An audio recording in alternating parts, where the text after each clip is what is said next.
عبادت رمضان ٹرانسمیشن میں ایک بار پھر سے آپ تمام لوگوں کو خوش آمدید کہتے ہیں. اور مجھے لگتا ہے کہ بہت سارے مرد حضرات جو آج ہمیں اسکرینس پہ دیکھ رہے ہوں گے نا, وہ تھوڑا سا انسیکیور ہو رہے ہوں گے. وہ اس لیے بولیں گے بھائی ساری خواتین بیٹھ گئی ہیں. اچھا, بہت سارے لوگ شاید ہمیں ایسے بھی دیکھ رہے ہوں گے جو افطار کی مطلب ہماری بہنیں پریپریشنز کر رہی ہوں گی کچن میں, اور ان کے ٹی وی لاؤنج میں یا ڈائننگ ایریا میں ایک بڑا ٹی وی ہوگا اور اس پہ وہ صرف ہماری آواز سن رہی ہوں گی. تو بھائی اگر آپ لوگ ہماری صرف آواز بھی سن رہی ہیں تو آپ لوگوں کو once again happy women's day. آج بات کر رہے ہیں ہم خواتین کے حقوق کے بارے میں بھی. امپاورڈ وومنز ہمارے ساتھ موجود ہیں عبادت رمضان کے سیٹ پہ, اور باتیں چل رہی ہیں. شائنہ کی طرف ذرا بڑھتے ہیں. شائنہ, ایز ایکٹریس, ایز ماڈل, اور ماشاء اللہ آپ سنگنگ میں بھی آپ نے قدم رکھ دیا, مجھے آپ نے ابھی بتایا بریک میں. تو اتنا سب کچھ کرنا, میڈیا فیلڈ میں آنا, کرٹیسزم نہیں ہوا, لوگوں نے برا بھلا نہیں بولا کہ ارے یار کہاں چلی گئی تم, یہاں تو کچھ بھی نہیں ہے؟ کیونکہ میرے ساتھ ہوا ہے اس لیے میں بھی آپ سے پوچھ رہی ہوں. میں یہ شیئر کرنا چاہوں گی, مجھے سب سے زیادہ جو اگینسٹ تھے میرے, وہ میری اپنی فیملی تھی, اپنا خاندان. تو خاندان کے لوگ کہتے تھے کہ بھائی, حالانکہ میرے خاندان کے لوگ اس فیلڈ میں ہیں, اوکے, بٹ مجھے کوئی سپورٹ نہیں, میں اپنی سپورٹ کے تحت آئی ہوں. اب کافی لوگ کہتے تھے نہیں بھائی تم تو یہ ہو جائے گا, وہ ہو جائے گا, ماحول ایسا ہے ویسا ہے. ماحول آپ خود بناتے ہو, آپ کے پاس دو راستے ہیں, اچھا اور برا. یہ آپ کے اوپر ہے کہ آپ کس طرف جا رہے ہو, ٹھیک ہے نا. آپ کی اپنی ایک مائنڈ ہوتا ہے, اپنی ایک سوچ ہوتی ہے پازیٹیو. تو الحمدللہ میں نے اس کو اچیو کیا ہے. کافی لوگ جو پہلے ہنستے تھے آج وہی انسٹا پہ مجھے چھپ چھپ کے دیکھ رہے ہوتے ہیں, فالو کر رہے ہوتے ہیں, اور میری اس چیز کو کاپی بھی کر رہے. تو میں پھر خوش ہوتی ہوں کہ چلو اللہ نے عزت دی, شکر الحمدللہ. لیکن یہ ہے کہ کافی محنت کرنی پڑتی, ہر کام آپ کو پلیٹ میں نہیں ملتا. آپ کو بہت زیادہ اپنی باؤنڈریز بنا کے اپنے آپ کو منوانا پڑتا ہے. ایسے تو آپ, لیکن میں شائنہ کی ایک بات سے اختلاف کروں گی. شائنہ, پلیٹ میں رکھا ہوا مل جاتا ہے لیکن اس کا طریقہ کار کچھ اور ہوتا ہے. جی آگے بڑھیں. جی لیکن پتہ ہے کیا, اب آپ کو میں نے کہا نا دو راستے ہیں, ایک اچھا ایک برا. اب آپ کے اوپر ہے آپ کس کو چوائس کریں. پلیٹ میں تیار ملتا ہے بٹ وہ چوز ہم نہیں کرتے, ہم اچھا راستہ چوز کرتے ہیں. اور ہمارے پہ پھر ایک یہ ٹیگ لگ جاتا ہے سو کالڈ کہ اگر ہم نے اپنی باؤنڈریز سیٹ کی ہوئی ہیں, ہمیں پتہ ہے کہ یہ ہماری لمٹ ہے, اس سے ہمیں کراس نہیں کرنا, تو پھر لوگ کہتے ہیں جی مغرور ہیں, ایٹیٹیوڈ آ گیا ہے ان میں. ایسا بھی ہوتا ہے نا, بہت, آپ نے بھی سنا ہوگا. بہت ہمیں کہتے ہیں وہ آپ کام کرنے لگی نا, اب آپ میں ایٹیٹیوڈ آ گیا, آپ کو زیادہ کام مل رہا ہے, اچھا آپ بہت اب مشہور ہونے لگی ہیں, آپ میں ایٹیٹیوڈ آ گیا ہے.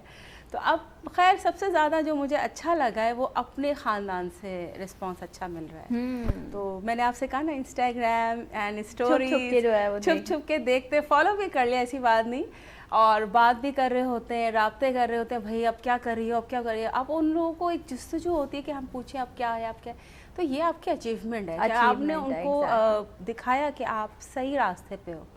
اور کوئی بھی فیلڈ غلط نہیں ہوتی, یہ آپ کے اپنے اوپر ہوتا ہے کہ آپ کس طریقے اس کو لے کے چل رہے ہیں. اور میڈیا کی اگر بات کریں یا پھر ہم جیسے باہر نکل کے کام کریں, میں سمجھتی ہوں کون سی فیلڈ صحیح ہے یہ تو بتائیں آپ مجھے. اسکول کالجز کا ماحول دیکھیں آپ کس طرح کا ہو گیا ہے, مینیپولیٹ کیا جاتا ہے مائنڈ سیٹ کو. لیکن جب اب میں وہی ابھی انٹرو میں بھی بات کری تھی کہ جب ہم دین اسلام کو بھی اپنے دیکھتے ہیں تو ہمیں یہ جو خواتین ہماری کام کر رہی ہیں, انٹرپرینورشپ کر رہی ہیں, اس کا سبق بھی ہمیں دین اسلام سے ہی ملتا ہے. حضرت خدیجہ رضی اللہ تعالیٰ عنہ وہ پہلی خاتون تھیں جنہوں نے تجارت کی تھی. تو ہمیں یہ جو امپورٹ ایکسپورٹ جو ہم لوگ کر رہے ہوتے ہیں, اپنا کام کر رہے ہوتے ہیں, اپنے ہسبینڈس کے کام میں ہاتھ بٹا رہے ہوتے ہیں, یہ ہمیں جو ہے وہ بیسکلی اسلام ہی یہ ساری چیزیں سکھا رہا ہے کہ ہم اپنی باؤنڈریز میں رہ کے اپنا ایٹیٹیوڈ مینٹین کرتے ہوئے ہم جو ہے وہ کام کر سکتے ہیں. ہیرا, میں چاہوں گی ایک message in fashion designers, new up coming fashion designers کے لیے جو آنا چاہتی ہیں فیلڈ میں, اور ایک میسج تمام خواتین کے لیے. Thank you Nudrat. پہلے تو ندرت میں یہاں پر یہ کہوں گی کہ الحمدللہ کافی لوگ, کافی وومنس کو میں دیکھ رہی ہوں کہ ہر عورت کے اندر ایک ڈیزائنر چھپا ہوا ہے. اتنا کمپٹیشن ہے اور بالکل آنا چاہیے, کیونکہ اتنا کمپٹیشن ہو گیا ہے ڈریسز میں کہ اب جو ہے نا ایسا لگتا ہے سم ٹائم, کبھی کبھی ایسا لگ رہا ہوتا ہے کچھ ڈریسز بنانے کے بعد یار اب کیا بنائیں. تو میں چاہتی ہوں کہ زیادہ سے زیادہ سے لوگ آئیں اور نئی نئی چیزیں, نئی نئی کریٹیوٹی. ابھی ہم بات کر رہے تھے بریک میں سعدیہ کے ساتھ کہ کمبینیشنز پہ یہاں پر کام نہیں ہو رہا ہے. کچھ سالڈ کلرز آ جاتے ہیں, ہم اسی پر چیزیں پھر بنانے لگ جاتے ہیں, اور ہر کسٹمر ہم سے وہی کلر کی ڈیمانڈ کر رہا ہوتا ہے.